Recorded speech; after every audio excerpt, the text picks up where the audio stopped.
Buddhism, Confucianism, Taoism dan Islam. Pengemis Cina pun silalah demam makanan ataupun duit kepada mereka. Agree to disagree agreeably.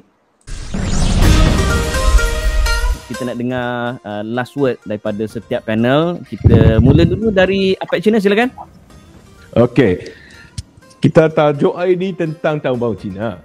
So ramai orang tak tahu ingat Tahun Baru Cina ni telah berkaitan dengan agama. Memang betul berkaitan dengan agama, tapi bukan seperti yang dicangkakan atau yang difikirkan.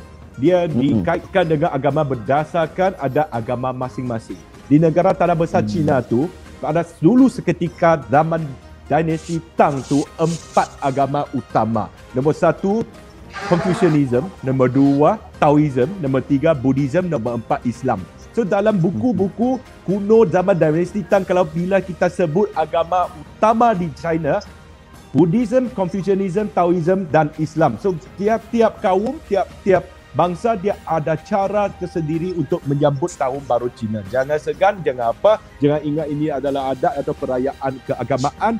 Kita sambutlah sekali. Dia tak sama dengan contohnya. Saya bagi satu contoh saja buat perbandingan. Perayaan Deepawali. Perayaan Deepawali adalah satu perayaan yang berdasar dan mengunsurkan keagamaan.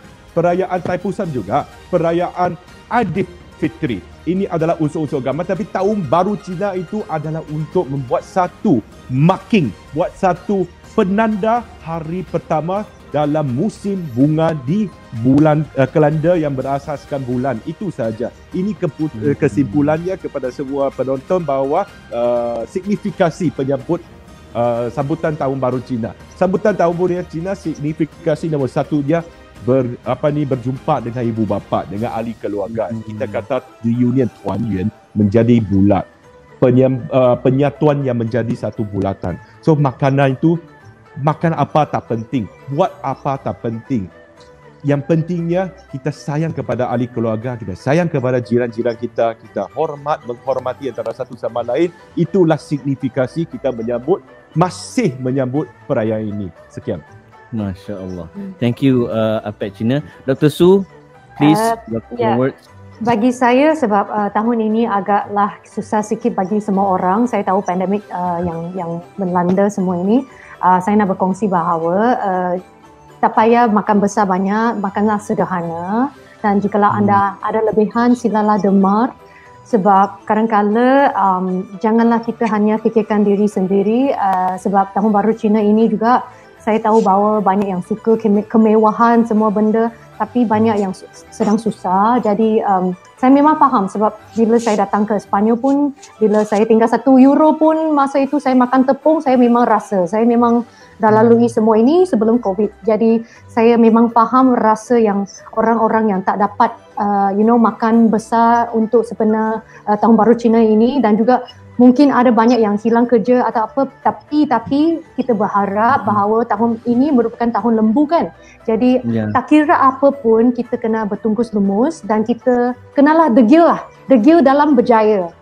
Jangan mengaku kalah ataupun berfikir secara bukan-bukan, sebab banyak pelajar mahupun suami isteri, terutamanya orang tua yang memang mereka tak pernah sebenarnya yang melalui pandemik ini. Dan juga untuk PKP ini dan MCO, saya tahu semua lockdown sampai 18, kita boleh secara atas talian, janganlah kita melanggari undang-undang dan juga keselamatan dulu. Itu yang pesanan daripada saya, dan juga kita berharap kita bersatu padu, dan juga untuk masyarakat Melayu agar jikalau anda tengok, jikalau ada pengemis Cina pun silalah demam makanan ataupun duit kepada mereka. Sebab saya memang terima banyak mesej yang sakit hati sebenarnya untuk tahun ini. Jadi biarlah kita tak turun padang ataupun biarlah agama masyarakat yang lain kita faham, kita bertukar-tukar ataupun tengok saja, kita menghulurkan bantuan apa-apa saja, dan juga kita sambut bersama-sama. Thank you very much Dr. Su. And last but not least, our beloved doktor pula dah. Doa. Boleh. Dr. Lim. Boleh. Brother Lim, silakan. Bagi saya, Tahun Baru Cina ni kali ni memang amat berbeza dengan sebelum ini. Sebab saya nak cadangkan bagi sesiapa pun kalau boleh tak perlulah balik kampung sebab keadaan Malaysia ni masih lagi sangat-sangat serius. Kita nak, kalau kita bawa balik kampung, saya risau kita bawa balik COVID kepada orang tua kat rumah ataupun kanak-kanak kat rumah, dia akan jadi lebih masalah.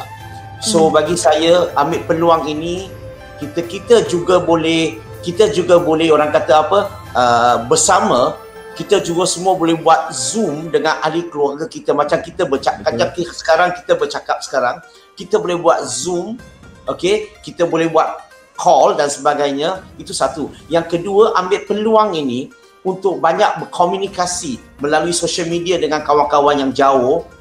Bina jambatan, bina hubungan, rapatkan hubungan. Saya sangat suka orang-orang dulu-dulu. Orang dulu-dulu, Tahun Baru Cina, orang, kalau contoh orang Cina menyambut Tahun Baru Cina, orang India, orang Melayu akan hantar hamper, hantar kat rumah. Dan bila orang India menyambut di Bali, Melayu Cina akan bagi hamper. Bila orang Melayu menyambut Hari Raya Aidilfitri, maka India Cina akan bagi hamper. Dan mereka menziarahi itu tujuannya adalah kita sepatutnya merapatkan hubungan. Dan saya nak sebut adalah satu perkara penting adalah kalau tentang isu agama, agree to disagree agreeably. Maksud kita fokus kepada, kita ni manusia kan, kita ni rakyat Malaysia. Kenapa kita tak boleh rapat dan baik dengan satu sama lain, tolong menolong seperti Dr. Su sebut tadi. Mungkin tahun ini janganlah kita belanja berlebih-lebihan. Mungkin ambil sebahagian wang yang kita ada tu daripada nak belanja. Kita infaklah, kita hadiahlah, kita bantulah rakyat-rakyat Malaysia yang kehilangan pekerjaan, mempunyai masalah kesihatan dan sebagainya. Jomlah sama-sama kita banyak menderma, banyak membantu mereka. So ambil kesempatan ini dan